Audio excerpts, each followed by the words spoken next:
क्या power star Pawan Singh और उनकी वाइफ ज्योति सिंह एक साथ आज दिखेंगे? उसी पर आज हम बात करने वाले हैं। आपका स्वागत है हमारे चैनल में। लास्ट तक वीडियो देखते रहिएगा। अगर नए हैं तो हमारे चैनल को सब्सक्राइब कर जरूर कीजिएगा और लाइक करना ना भूलें।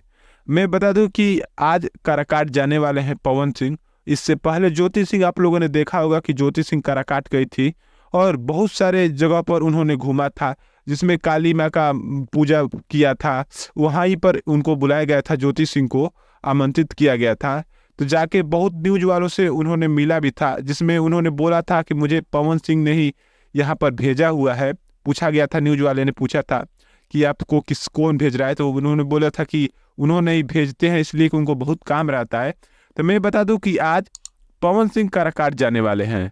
और मैं बता दूं कि बहुत हारने के बाद भी, आप लोगों ने देखा होगा कि पवन सिंह हारने के बाद भी, पवन सिंह हो या ज्योति सिंह, बार बार काराकाट जा रहे हैं। ये सब काराकाट क्षेत्र में पड़ता है, जहां मैं आपको बताने वाला हूं। ये छठ घाट का निरीक्षण करने वाले हैं। जो छठ घाट होता है उसका निरीक्षण करेंगे पवन सिंह। उनको बुलाया गया है।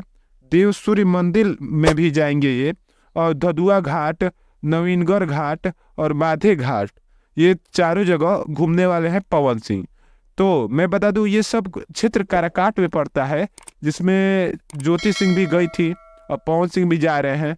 इसलिए जा रहे हैं कि ज्योति सिंह नवीनगढ़ से लड़ने वाली है चुनाव। अभी कह नहीं रही है, लेकिन वो नवीनगढ़ से आप लोग के बीच चुनाव लड़ने वाली है।